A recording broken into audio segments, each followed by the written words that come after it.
দীর্ঘ 7 দশক পর ভাঙল রেকর্ড।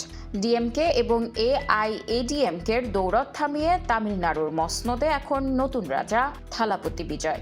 রূপালী পর্দার ব্লকবাস্টার নায়ক থেকে এখন তিনি রাজ্যের মুখ্যমন্ত্রী। এই ঐতিহাসিক জয়ের পর সারা ভারতে এখন একটাই চর্চা, কতটা পাহাড় সম সম্পত্তির মালিক এই অভিনেতা রাজনীতিক।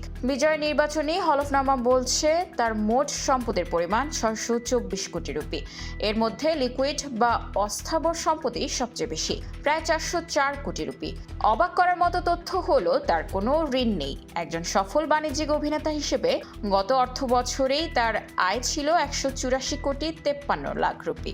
বিজয় বিনিয়োগ কৌশল বেশ রক্ষণশীল। তার কেবল একটি সেভিংস অ্যাকাউন্টেই জমা আছে 213 কোটি রুপি। এছাড়া বিভিন্ন ব্যাংকে 100 কোটি রুপির ফিক্সড ডিপোজিট রেখেছেন তিনি। শেয়ার বাজারে তার বিনিয়োগ খুবই সামান্য, 20 লাখ রুপিরও কম। অর্থাৎ ঝুঁকি না নিয়ে নগদ টাকা জমাতেই বেশি বিশ্বাসী এই থালাপতি। স্থাবর সম্পদের মধ্যে তার রয়েছে 115 কোটি রুপির আবাসিক বাড়ি এবং 82 কোটি রুপির বাণিজ্যিক সম্পত্তি। তবে ভক্তদের নজর কেড়েছে তার গ্যারেজ। 3 কোটি রুপির লেক্সাস থেকে শুরু করে 2 কোটি রুপির BMW বিলাসবহুল গাড়ির লম্বা সারি রয়েছে তার সংগ্রহে। এমনকি তার কাছে 1 কোটি 20 লাখ রুপির স্বর্ণ ও রূপার অলংকারও রয়েছে। অভিনয় থেকে প্রাপ্ত আয়, ব্যাংকের সুদ আর বাড়ি ভাড়া, এই 3 উৎস থেকেই গড়ে উঠেছে বিজয়ের এই সাম্রাজ্য।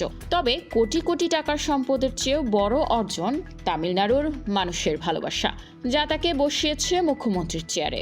এখন দেখার বিষয় পর্দার হিরো বাস্তব জীবনের মুখ্যমন্ত্রী হিসেবে কতটা সুপারহিট হন। আন্তর্জাতিক ডেস্ক, খোলা কাগজ, ঢাকা।